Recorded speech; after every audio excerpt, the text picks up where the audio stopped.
নতুন হাইপারসোনিক ক্ষেপণাস্ত্র পরীক্ষায় যাচ্ছে যুক্তরাষ্ট্র। গোপনে তেল আবিব সফর করছেন ইমরান খানের উপদেষ্টা। করোনা আক্রান্ত দেশগুলোর উপর থেকে নিষেধাজ্ঞা প্রত্যাহার করুন পুতিন। পাকিস্তান সফরে তালেবান প্রতিনিধি দল দেখা করবে ইমরান খানের সাথে। মার্কিন নিষেধাজ্ঞা সত্ত্বেও S-400 চুক্তি থেকে সরে আসবে না তুরস্ক। সিরিয়া থেকে সমস্ত বিদেশি সেনা প্রত্যাহার করুন ইরান। চীন ও আমিরাত ভিত্তিক 4 কোম্পানির উপর নিষেধাজ্ঞা দিল আমেরিকা। এবার ইসলাম গ্রহণ করলেন মোহাম্মদ সাল্লাল্লাহু আলাইহি ওয়াসাল্লামের অবমাননাকর ছবি নির্মাতা আরনুরো ফাউন্ডার। কয়েকটি দেশের সঙ্গে অস্ত্র বিক্রি চুক্তি সম্পূর্ণ করেছে ইরানের প্রতিরক্ষা মন্ত্রী। এবার সমুদ্রে মনুষ্যহীন নৌযান আনছে তুরস্ক। বৃষ্টির জন্য আমিরাতের মসজিদগুলোতে আজ বিশেষ নামাজ। তুরস্কের উপর আরোপিত নিষেধাজ্ঞা নিয়ে গ্রিস ও আমেরিকার মধ্যে আলোচনা। এবং সবশেষে থাকছে জাতিসংঘের ইরান বিরোধী প্রস্তাবের আইনগত ভিত্তি নেই তেহরান। আসন্ন 2021 সালে উৎপাদনে যাওয়ার আগে চলমান ডিসেম্বর মাসেই বিমান চালিত হাইপারসনিক ক্ষেপণাস্ত্র পরীক্ষা করার সিদ্ধান্ত নিয়েছে মার্কিন যুক্তরাষ্ট্রের বিমান বাহিনী। চলতি সপ্তাহে তারা তথ্যটি জানিয়েছে। এটি মার্কিন সামরিক বাহিনীর দ্বারা পরীক্ষা করা প্রথম হাইপারসনিক অস্ত্র হবে। মার্কিন বিমান বাহিনীর শীর্ষ অস্ত্র ও গবেষণা কর্মকর্তা উইল রোপার একটি প্রতিরক্ষা ফোরামে জানান, তারা আগামী বছর উৎপাদনে যাওয়ার আগে এ মাসের শেষের দিকে বিমান চালিত র্যাপিড রেসপন্স ওয়েপনের সাহায্যে বুস্টার রকেট পরীক্ষা করবে।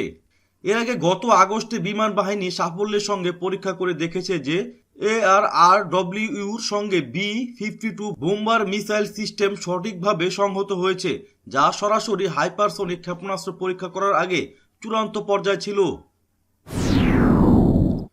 ইসরায়েলি গণমাধ্যম এই গুজব ছড়িয়েছে যে পাকিস্তানের প্রধানমন্ত্রী ইমরান খানের একজন সিনিয়র উপদেষ্টা গত মাসে ইহুদিবাদী ইসরায়েল সফর করেছেন। ইসলামাবাদ তেল আবিবের সঙ্গে সম্পর্ক স্বাভাবিক করার প্রচণ্ড চাপ উপেক্ষা করছে বলে যখন ইমরান খান জোর গলায় বলে এসেছেন, তখন এ গুজব ছড়িয়ে পড়ল।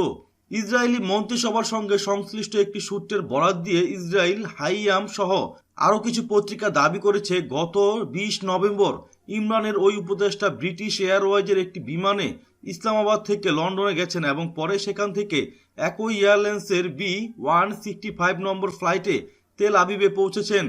ইসরায়েলি পত্রিকাগুলো ইমরান খানের ওই উপদেষ্টার নাম প্রকাশ করেনি। রাশিয়ার প্রেসিডেন্ট ভ্লাদিমির পুতিন বলেছেন, যেসব দেশ করোনা ভাইরাসের প্রকোপের কারণে কঠিন পরিস্থিতির মধ্যে রয়েছে সেসব দেশের উপর থেকে অবিলম্বে নিষেধাজ্ঞা ও বাণিজ্যিক নিষেধাজ্ঞা প্রত্যাহার করা উচিত। পুতিন গত বৃহস্পতিবার তার বার্ষিক ভাষণে এ আহ্বান জানান।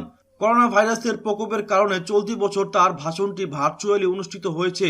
ভাষণে রুশ প্রেসিডেন্ট ইরানের মতো যেসব দেশের উপর আমেরিকা একতরফা নিষেধাজ্ঞা আরোপ করেছে সেসব দেশের উপর থেকে নিষেধাজ্ঞা প্রত্যাহার করার আহ্বান জানান। আফগানিস্তান শান্তি আলোচনার বিরতিতে 3 দিনের সফরে পাকিস্তান গিয়েছে তালেবানের প্রতিনিধি দল। গত বুধবার দলের জ্যেষ্ঠ রাজনৈতিক নেতা মোল্লা আব্দুল গনি বরদারের নেতৃত্বে কাতার থেকে প্রতিনিধি দলটি ইসলামাবাদ পৌঁছান। পাকিস্তানের পররাষ্ট্র মন্ত্রণালয় এক বিবৃতিতে জানায়, পাকিস্তানের প্রধানমন্ত্রী ইমরান খান ও পররাষ্ট্রমন্ত্রী শাহ মাহমুদ কুরেশির সঙ্গে প্রতিনিধি দলটি সাক্ষাৎ করেন। দোহায় তালেবানের একটি সূত্র আরও জানায়, পাকিস্তানের শীর্ষস্থানীয় নেতাদের সঙ্গে তারা একটি বৈঠকে করেন। এর আগে গত আগস্ট মাসে দোহায় আফগান সরকার প্রতিনিধি দলের সঙ্গে বৈঠকের আগেও তালেবানের একটি প্রতিনিধি দল ইসলামাবাদ সফর করেছিল। তুরস্কের পররাষ্ট্রমন্ত্রী মেভলুত চাভুসোগলু বলেছেন, তার দেশের উপর মার্কিন নিষেধাজ্ঞা সত্ত্বেও S-400 ক্ষেপণাস্ত্র প্রতিরক্ষা ব্যবস্থা কেনার চুক্তি থেকে সরে আসবে না আঙ্কারা, বরং পরিস্থিতি মূল্যায়ন করে তুরস্ক পাল্টা ব্যবস্থা নেবে। তুরস্কের টেলিভিশন চ্যানেল 24-এ এক সাক্ষাৎকারে এসব কথা বলেন চাভুসোগলু। তিনি বলেন, রাশিয়া থেকে ক্ষেপণাস্ত্র প্রতিরক্ষা ব্যবস্থা কেনার যে চুক্তি হয়েছে তা থেকে তুরস্ক সরে আসবে না, বরং আঙ্কারার উপর আমেরিকা যে নিষেধাজ্ঞা দিয়েছে তাতে সার্বভৌম অধিকারের উপর হামলা বলে বিবেচনা করছে। সিরিয়া থেকে সমস্ত বিদেশি দখলদার সেনা প্রত্যাহার করার আহ্বান জানিয়েছে ইসলামী প্রজাতন্ত্র ইরান। তেহরান বলেছে, আমেরিকা সহ অবৈধভাবে যেসব দেশের সেনা উপস্থিত রয়েছে তাদের সবাইকে অবশ্যই যুদ্ধ বিধ্বস্ত দেশ থেকে চলে যেতে হবে। সন্ত্রাসবাদ বিরোধী লড়াইয়ে দামেস্কের প্রতি সমর্থন অব্যাহত রাখবে বলেও ঘোষণা দিয়েছে তেহরান। গতকাল জাতিসংঘ নিরাপত্তা পরিষদের উন্মুক্ত ভিডিও টেলিকনফারেন্সে দেওয়া বক্তৃতায় ইরানের স্থায়ী প্রতিনিধি মাজিদ তাকতে রাবাঞ্চি এসব কথা বলেন। ইসলামী প্রজাতন্ত্র ইরানের তেল বিক্রির ক্ষেত্রে সহযোগিতা করার অভিযোগে চীন ও সংযুক্ত আরব আমিরাত ভিত্তিক 4টি কোম্পানির উপর নিষেধাজ্ঞা আরোপ করেছে মার্কিন সরকার। মার্কিন প্রেসিডেন্ট ডোনাল্ড ট্রাম্প 2018 সালে ইরানের পরমাণু সমঝোতা থেকে বেরিয়ে যাওয়ার পর তেহরানের উপর সর্বোচ্চ চাপ প্রয়োগের নীতি অনুসরণ করে আসছেন। ক্ষমতা ছাড়ার আগ মুহূর্তেও তিনি সেই নীতি অনুসরণ অব্যাহত রেখেছেন এবং দফায় দফায় ইরানের বিরুদ্ধে নিষেধাজ্ঞা আরোপ করছেন। এবার ইসলাম ধর্ম গ্রহণ করলেন মুসলমানদের প্রাণের চেয়েও প্রিয় নবী হযরত মুহাম্মদ সাল্লাল্লাহু আলাইহি ওয়াসাল্লামের অবমাননা করে ছবি নির্মাতা হল্যান্ডের অধিবাসী আরনুডো ফাউন্ডার বলছেন, ইসরায়েল ও আমেরিকার লবি আমাকে ইসলামের নবী হযরত মুহাম্মদ সাল্লাল্লাহু আলাইহি ওয়াসাল্লামকে অবমাননা করে ফিল্ম নির্মাণের জন্য পরিচিত করেছিল। আজ আমি সে কাজের জন্য খুবই লজ্জিত। আরনুডো ফাউন্ডার কুয়েতের আর রায় পত্রিকাকে দেওয়া এক সাক্ষাৎকারে বলেছেন, আমি সেই অপরাধটি করার পর নিজের মধ্যেই ভুল বুঝতে পারি, তখন কিছুটা বিচলিত হয়ে যাই, ফলে এক পর্যায়ে আমার ইসলাম গ্রহণের সুযোগ হয়। বিশ্বের কয়েকটি দেশের সঙ্গে অস্ত্র রপ্তানির চুক্তি করেছে ইসলামী প্রজাতন্ত্র ইরান। এ তথ্যটি জানিয়েছে ইরানের প্রতিরক্ষা মন্ত্রী ব্রিগেডিয়ার জেনারেল আমির হাতামি। তিনি বৃহস্পতিবার বলেন, জাতিসংঘের অস্ত্র নিষেধাজ্ঞা উঠে যাওয়ার পর থেকে অস্ত্র রপ্তানির ক্ষেত্রে ব্যাপক অগ্রগতি সাধিত হয়েছে। কয়েকটি দেশের সঙ্গে এরই মধ্যে চুক্তি সই হয়েছে। নিষেধাজ্ঞা আরোপের আগে যেসব দেশের সঙ্গে এ সংক্রান্ত সহযোগিতা ছিল সেসব দেশের সঙ্গেও সহযোগিতার বিষয়টি নিয়ে কাজ করা হচ্ছে। অতি সম্প্রতি আকাশ প্রতিরক্ষায় ব্যাপক উন্নতি লাভ করেছে তুরস্ক। তাদের TB2 ড্রোনের বিজয়গাথা এরই মধ্যে বিশ্বজুড়ে সমরবিদদের আলোচনার কেন্দ্র রয়েছে। এবার সমুদ্রে মানুষবিহীন নৌযান নিয়ে আসছে দেশটির সরকার, যেটি গোয়েন্দা তথ্য সংগ্রহের জন্য দারুণ কার্যকরী হবে বলে জানান নির্মাতা প্রতিষ্ঠান RS শিপইয়ার্ডের CEO উটকু লাঞ্চে। মঙ্গলবার প্রথমবারের মতো এমন নৌযানের একটি মডেল প্রদর্শন করেছে দেশটি। আঙ্কারা ভিত্তিক ম্যাট্রেক্সান ডিফেন্সের সঙ্গে যৌথভাবে এটি তৈরি করেছে RS শিপইয়ার্ড। শুক্রবার জুমার নামাজের 10 মিনিট আগে বৃষ্টির জন্য বিশেষ নামাজের ব্যবস্থা রাখা হয়েছে সংযুক্ত আরব আমিরাতের মসজিদগুলোতে। সংযুক্ত আরব আমিরাতের মসজিদগুলোতে আজ যে নামাজ আদায় করা হবে তার নাম সালাত আল ইস্তিসকা। আমিরাতের প্রেসিডেন্ট শেখ খলিফা বিন জায়েদ আল নাহিয়ানের নির্দেশে এই নামাজ আদায় করা হবে। হযরত মুহাম্মদ সাল্লাল্লাহু আলাইহি ওয়াসাল্লাম ও তার সাহাবীরা বৃষ্টির জন্য এই নামাজ আদায় করতেন।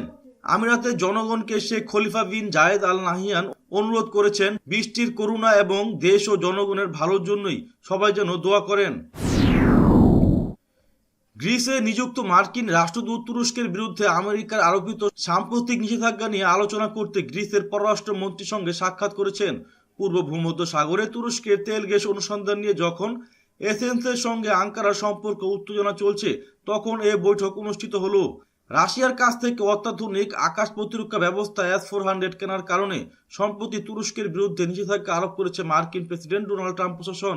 গতকাল অ্যাথেন্সে গ্রিক পররাষ্ট্রমন্ত্রী নিকোস ড্যান্ডিয়াসের সঙ্গে সাক্ষাতে এ বিষয় নিয়ে কথা বলেন মার্কিন রাষ্ট্রদূত জেফ্রি পিয়ার্ট।